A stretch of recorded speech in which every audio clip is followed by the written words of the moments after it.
Bienvenue dans ce nouveau décryptage. Aujourd'hui, on va parler d'un sujet absolument fascinant. On va plonger directement au cœur de notre cerveau, à l'échelle microscopique, pour comprendre ce qui dicte vraiment nos routines quotidiennes les plus ancrées. C'est pas de la magie, c'est de la pure neurologie.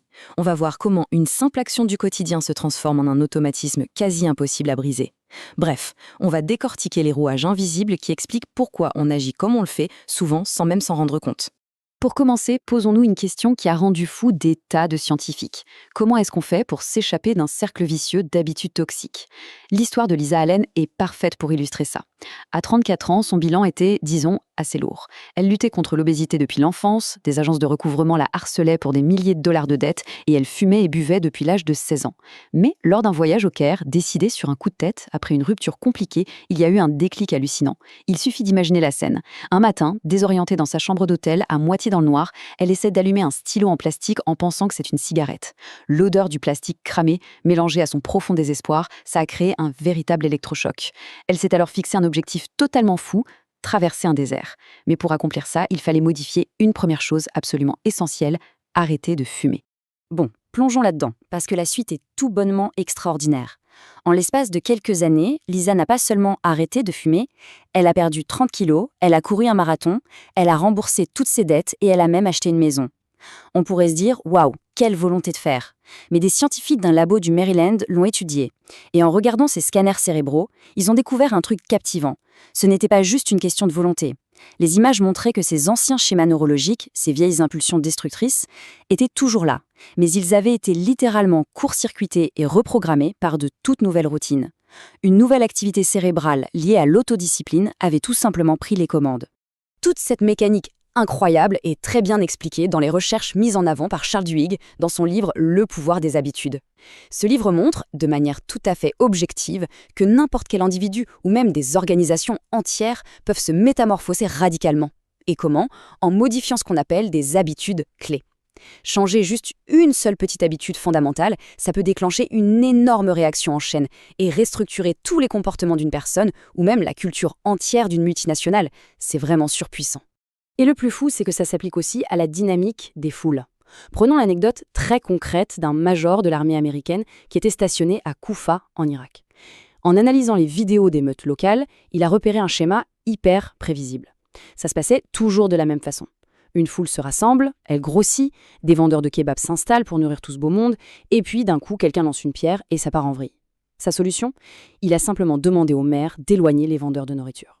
La fois d'après, la foule s'est rassemblée en fin de journée, les gens ont commencé à s'agiter, mais ils ont fini par avoir faim. Et comme il n'y avait plus de kebab, ils sont tout simplement rentrés chez eux pour dîner, et la place s'est vidée. Ce major avait tout compris. Une foule, au fond, ça obéit aussi à un ensemble d'habitudes. Il suffit d'enlever un élément clé pour que tout le comportement s'effondre. Mais alors, où se cache cette mécanique dans notre biologie? Pour le comprendre, penchons-nous sur l'anomalie médicale tragique mais fascinante d'un homme connu sous le nom d'Eugène Pauly. À la suite d'une grave encéphalite virale, une zone bien précise de son cerveau, le lobe temporal médian, a été complètement détruite. Le résultat a été terrible, sa mémoire consciente a été effacée. Il ne connaissait plus son âge, il oubliait les conversations en quelques secondes, et impossible pour lui de dessiner le plan de sa propre maison. Mais, et c'est là que ça devient dingue, ses routines quotidiennes, elles, étaient restées totalement intactes. Il pouvait se lever, se préparer des œufs bacon à la perfection, trouver un bocal de noix au millimètre près dans une cuisine dont il ignorait l'emplacement, et même se promener seul dans son quartier et retrouver le chemin de chez lui. Il y a là un fossé cognitif qui est absolument sidérant. Un jour, alors qu'Eugène se promenait avec une infirmière, elle lui a demandé s'il savait où il habitait. Sa réponse a été super claire. Exactement, je n'en sais rien. Sauf que la seconde d'après, il marchait sans aucune hésitation jusqu'à sa porte d'entrée, il rentrait et il allumait la télé. La question qui se pose, c'est si sa mémoire consciente n'existe plus du tout, où est-ce que ces comportements de navigation extrêmement complexes vivent à l'intérieur de sa tête? Comment son corps pouvait-il savoir ce que son esprit ignorait totalement? Donc le point crucial, c'est que la clé de cette énigme se trouve dans une petite structure enfouie profondément au centre de notre crâne, les ganglions de la base, aussi appelés les noyaux gris centraux. C'est une partie très primitive du cerveau, à peu près de la taille d'une balle de golf. En fait, pendant que les couches extérieures gèrent nos pensées complexes, cette petite balle de golf interne, elle, contrôle tous nos comportements automatiques. C'était ça, le fameux secret du gène Pauly. Et pour vraiment percer ce mystère neurologique, il a fallu que les chercheurs des meilleurs laboratoires s'en mêlent. Ce qui nous amène directement au prestigieux MIT, où des scientifiques ont monté une expérience fondatrice. Ils ont carrément implanté des capteurs microscopiques dans le cerveau de rat pour observer l'activité de ces ganglions de la base en temps réel. Le dispositif était très simple. On place un rat derrière une cloison dans un labyrinthe en forme de T, un déclic sonore retentit, la porte s'ouvre et le rat doit naviguer dans les couloirs pour trouver un petit morceau de chocolat caché au bout. En observant ça, les scientifiques ont pu voir la manifestation physique d'un phénomène qu'on appelle le chunking, ou le regroupement d'informations. C'est quoi exactement? Eh bien, c'est le processus neurologique par lequel le cerveau prend une séquence de petites actions distinctes et la transforme en une seule routine ultra fluide. C'est littéralement la racine biologique de toutes nos habitudes. L'exemple parfait, c'est de sortir une voiture d'une allée en marche arrière. Au tout début, quand on apprend à conduire, c'est super dur. Il faut regarder dans les 3 rétroviseurs, tourner le volant, doser la pédale de frein, calculer les distances. Mais grâce au chunking, le cerveau regroupe tout ça. Et aujourd'hui, des millions de personnes font ça tous les matins sans y penser une seule seconde en écoutant la radio. Maintenant, ce qui est vraiment intéressant avec ces résultats, c'est de voir à quel point le cerveau travaille à plein régime au début. Lors des tout premiers essais du rat dans le labyrinthe, l'activité cérébrale crève le plafond. C'est au maximum de ses capacités. Le rat découvre un environnement inconnu, donc il s'arrête, il gratte les parois, il renifle chaque coin. Son cerveau tourne à plein régime pour analyser les nouvelles odeurs, les bruits, et essayer de donner un sens à ce qui se passe.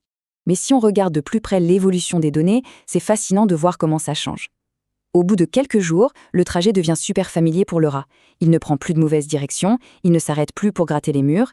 Et là, surprise, on voit très clairement que l'activité mentale générale se met à baisser.